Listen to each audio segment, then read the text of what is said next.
laddies. So that's interesting. So I think we agree I'm that... very big with the one world philosophy. You should be in Marks and Spencer some afternoon when the new merch has just come in and trying to find a camel cashmere sweater in your size. I mean, you get trampled, but it's nice. It's not unlike... But how many people have died in a stampede in a cashmere sweat? I mean, I think with the football thing, they're talking about it is true violence and true frightening.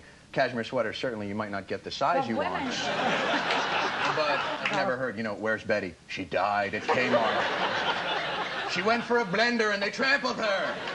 You know, it's a different... But I see what you're saying. It's cyclical. Let's look at one of America's favorite hobbies, shall we? Suing people. I'm Doug Llewellyn with an important question. If you're hurt in an auto or motorcycle accident, should you have a lawyer? The insurance industry's own research says you'll receive more money for your injuries faster with the help of an experienced personal injury attorney. If you've been hurt, dial 1-800-501-LAWS for a free phone consultation with a lawyer in your area. 1-800-501-LAWS. We can't undo the hurt, but we can help. How sweet. You know, the law in America is a national pastime, a giant game show, really, and it's big, big business. We have a legal system that is a laughingstock. We have lawyers running the system. That's why we're out of control. I'm about to come over and kick your ass. We, the jury, in the above entitled action, find the defendant, Orenthal James Simpson, not guilty of the crime of murder in violation of Penal Code Section 187. That's the question. Your answer on line 16. Oh, I'm looking at the book. No. Well, you switch back and forwards, Miss Mr. Collins. Callagher. Miss You're Collins. confusing me. It's the only way to make money in the States today. I think the lawyers have kind of gotten out of control with what power they can wield. It's astonishing what we've sunk to here. Dave Chappelle, are Americans using the law to protect their civil rights, or are we greedy little bastards trying to extort from the system? Well, greedy little bastards is kind of the American way, don't you think? I mean, that's how we make... I mean, people, it's all about money here. Right. It's all about getting over. And sometimes that's people's easy ticket out. I mean, if I know a friend got hit by a car, I say, you all right? Yeah. Gonna sue? That's always the second question. Just like people who sue tobacco companies, which is legitimate, and at the same time, it's like, man, you knew. Right. Well, it's right there on the package. Yeah, you know, I mean, it has a label and everything, and you knew. I think it's true. There is too much protection now for the consumer. It's gone too far. There's all consumer programs always on the television about... I think that there's much too... I want to see a consumer program, actually, that shows no sympathy at all for the people that write in. It's called Tough Tits, You Bought It. Because, you know, it's gone too far. Just as Dave was saying there, you're not going to pick up a packet of cigarettes that says smoking kills. You're not going to think, oh, I have one of these. This could do me some good. Oh, that one. Is Britain as a litigious society as America is? It's getting worse than it was. There was a case recently, I think, where a boy actually had an accident with a lawnmower and he sued his father and won the case. So it'll come a point where parents are actually going to get babies as soon as they're born to sign a little legal document saying, oh, will you promise not to sue me? Do you know why they use lawyers instead of rats now at the National Institute of Health labs? There are three reasons why. They use lawyers instead of rats? Three reasons. One, lawyers reproduce more rapidly. Second, the staff find they don't get so emotionally involved when they're using lawyers. And third, there are some things that a rat just cannot be induced to do. And do you know what the name of the only in New York, only in America? You know, this isn't Make Me Laugh. This isn't some game show where if this doesn't work, Gallagher is going to come out on a unicycle with a funny hat. This is a show where we're discussing issues. Now, let's move on. Here's my point. The serious point is this. Where I live in the District of Columbia, there are more lawyers, more attorneys registered in D.C. than in the whole of Japan. Do we envy the Japanese for the way the economy and society performs, how smoothly, how efficiently, how effectively? Yes, we do. We have too many lawyers available for no money whatever. You do it on a contingency fee, and you don't have to put up any money, give them a retainer. But if they win $1 million for you, they get $922,000 of that amount, and you get to keep whatever is left.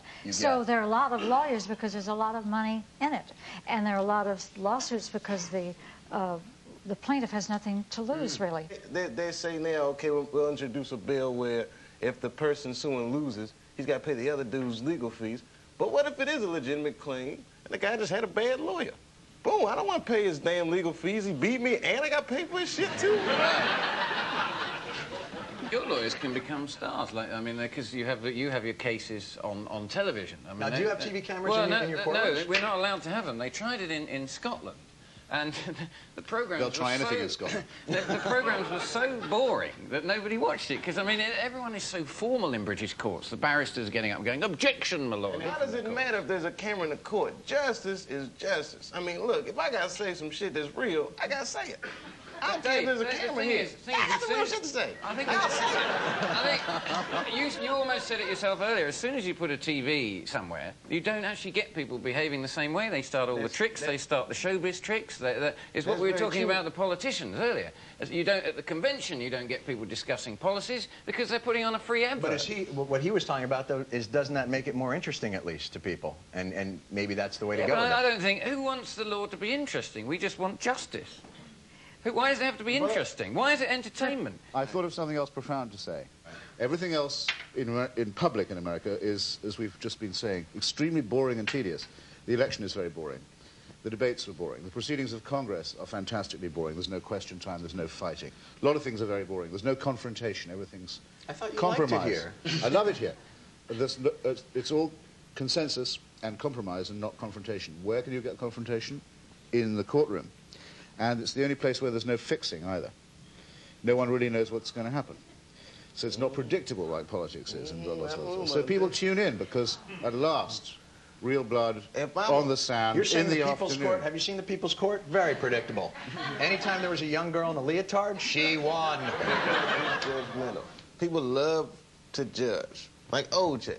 Right. Not just in America. The whole world was captivated. Everyone swore he was guilty, but they just had to see that brother go. I don't know about the world. I can't necessarily say that in Asia, in China, they were going, O.J. guilty. But the one good thing about the O.J. is at least a lot of Americans finally got to see their legal system at work. Was that and I think that white people were so shocked that it was bad that they're still angry. Well, brothers, no. If you're rich, you got a real good chance of walking. And that's why O.J. Simpson walked. But Americans were outraged by the acquittal because no one felt like justice was served. And, you know, maybe the brother's not innocent. I mean, so it's like, I don't know. I think Americans are the kind of people who love to judge. That's why Ricky Lake is rich. Why Martell's rich. Because they like to watch other people on TV going through their problems so they can say, you are f***ed up, man. Right. So you get basically in America, it's my life is terrible, my life is this, but at least I'm not that guy. Oh my God, look at that guy. Exactly. That's what it's all about. The survival of the fittest. I think Chris was on to something a few minutes ago when he said we like to watch court trials, popular movie themes, popular TV themes. We read about them in papers because you don't know how it's going to come out. Bookies bet on trials. They take wagers from their clients because it's exciting. It's like a football game. You don't know what's going to happen for sure. It's absolutely fantastic that you kind of want to watch these things just to see because you don't know what the result's going to be. I mean, the fact that you might not be getting the best possible form of justice being delivered doesn't seem to be an issue. But where would you rather commit a crime then? Here in America or in Britain? If you committed a crime and you were going to be... I've actually compiled a top 10 list of countries where I want to commit crimes. All right. I don't know. Where would you... I wouldn't want to commit a crime here, I don't think. Because I don't know any lawyers here, frankly. It'd be a disaster. I would say it's a dicey proposition either way, and that you're really rolling the dice whenever you get involved in the judicial system in America. And I don't know what it's like in Britain, because I've never killed a man there. Well, that's all the time we have for tonight. I want to thank Helen Gurley Brown for being with us, Dave Chappelle, Christopher Hitchens, and Tony Hawk. Thank you very much for joining us. And as the O.J. bandwagon starts up again, here's a few souvenirs to take home with you. Good night, everybody.